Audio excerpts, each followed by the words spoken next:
దేవుడు భవిష్యత్తుని ఎప్పుడు తెలియచేస్తూ ఉంటాడు. ఇప్పటికప్పుడు ఆయన చెబుతూనే ఉంటాడు. మనకు కూడా చెప్పేస్తుంటాడండి. మన భవిష్యత్తు ఏమిటో మనకు అర్థమైపోతుంటుంది. మనం బైబిల్ చదువుతూ ఉండాలి. అందుకే బైబిల్ చదివితే మన రోజులు ఎలా ఉండబోతున్నాయి, మన భవిష్యత్తు ఇటు తిరగబోతోంది, రాబోయే రోజుల్లో మనం క్షేమంగా ఉండగలమా, లేకపోతే దేవుని కోపానికి గురైపోతామా, మరణంతో మనం ఎక్కడికి వెళ్ళిపోతాము, విశ్రాంతిలోనికి నెమ్మది పొందు చోటుకు చేరుకోగలమా, లేకపోతే అగ్నిగుండానికి జారిపోతామా, ఎక్కడికి వెళతాం మనం తెలిసిపోతుంటుంది ఎప్పుడు బైబిల్ చదివినప్పుడు. ఎందుకంటే బైబిల్ మన బ్రతుకును బయట పెడుతుంది కాబట్టి, బైబిల్ మన బ్రతుకును మన మనస్సును బయట పెట్టేస్తుంది కాబట్టి, మన మనస్సును బట్టి మన బ్రతుకును బట్టి మనం ఎక్కడికి వెళ్ళిపోతాము, ఎక్కడికి చేరిపోతాము అన్నది మనకు అర్థమైపోతుంటుంది. అదే బైబిల్ మనకు చెప్పి మన భవిష్యత్తు అన్నమాట. ఇంకే బైబిల్ చదువుతూ ఉండాలి. ఎందుకు?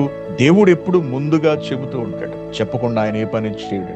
నీకు హెచ్చరిక జారీ చేయకుండా దేవుడు నిన్నెప్పుడు శిక్షించడు, నిన్నెప్పుడు నాశనం చేయడు. ఆయన హెచ్చరిస్తాడు. ముందు పాపానికి ముందు దేవుడు హెచ్చరిక జారీ చేస్తాడు. జాగ్రత్త, నువ్వు ఎలా వెళుతున్నావు, జాగ్రత్త.